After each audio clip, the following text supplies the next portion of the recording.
programme Jigéen Mooy Leer est un programme très important pour le ministère du Pétrole et des Énergies. Et donc ce programme s'inscrit parfaitement dans la politique et le plan que nous avions mis en œuvre pour l'inclusion du genre dans le secteur de l'énergie de manière générale. Donc c'est aussi le lieu de remercier le MCA pour l'accompagnement dans le cadre de ce programme que nous avions eu à lancer il y a quelques mois avec le directeur général de MCA et la directrice résidente de MCC. Et donc ce programme est un succès parce que nous avons eu beaucoup de demandes et nous comptons bien entendu le poursuivre pour continuer l'inclusion du genre dans notre secteur qui est quand même un secteur assez technique où les femmes ne sont pas beaucoup représentées. Mais avec notre plan national et ce programme, nous sommes confiants que nous pourrons améliorer cela. Donc c'est le lieu aussi de féliciter la cellule genre et équité du ministère du Pétrole et des Énergies et aussi la cellule qui est au niveau de MCA. Donc au-delà aussi de l'inclusion, c'est aussi préparer des leaders féminins pour l'avenir de notre pays. Donc ce sont des dames qui seront amenées aujourd'hui à prendre des responsabilités dans le secteur de l'énergie et aussi au Sénégal de manière générale. Alors, ce qu'il faut savoir, c'est que tout ce qui concerne aujourd'hui la prise en compte du genre et de l'inclusion sociale est extrêmement importante pour le Millennium Challenge Corporation, donc pour le MCC.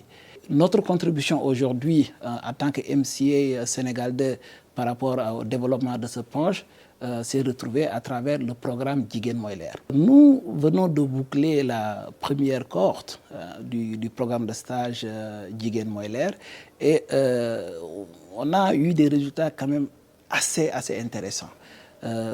D'abord, il faut savoir qu'avec cette première cohorte, on s'est rendu compte que la plupart des stagiaires, en fait, n'en étaient qu'à leur premier stage.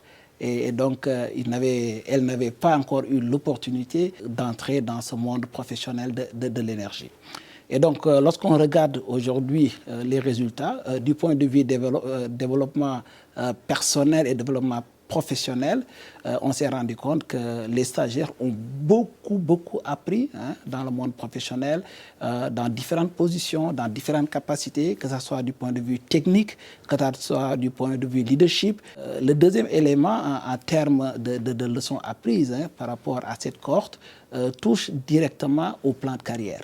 Parce qu'au départ, pour la plupart des stagiaires qui avaient eu l'occasion d'être retenus par rapport à cette première cohorte, la plupart n'avaient pas encore une idée de ce qu'elles voulaient faire exactement. Mais aujourd'hui, avec le brassage et cette opportunité qui leur a été donnée, les stagiaires ont, de façon, pour la plupart en tout cas, aujourd'hui fait des options en termes de carrière professionnelle. Et donc, c'est un outcome qui est assez important. Le troisième aspect, maintenant, touche directement aux structures d'accueil. Donc, toutes les structures d'accueil, que ce soit aujourd'hui la Sénélec, que ce soit aussi la Commission de régulation du secteur de l'énergie, Petrosen, toutes les structures d'accueil, de façon unanime, aujourd'hui, ont témoigné de l'intérêt et ont témoigné également de la contribution de ces stagiaires au niveau des services dans lesquels ils ont eu à travailler. Et donc, c'est une chose qui est extrêmement importante.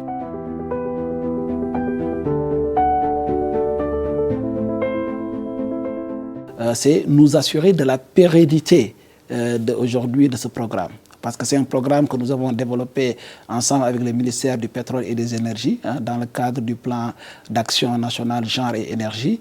Mais il faut savoir que le plus important pour nous, c'est qu'une fois que aujourd'hui, que le programme a fait ses effets, que le programme a démontré de sa pertinence, de pouvoir le répliquer et d'assurer également sa soutenabilité dans le moyen et long terme. Les perspectives, ce sera bien entendu après l'évaluation de continuer à pérenniser ce programme.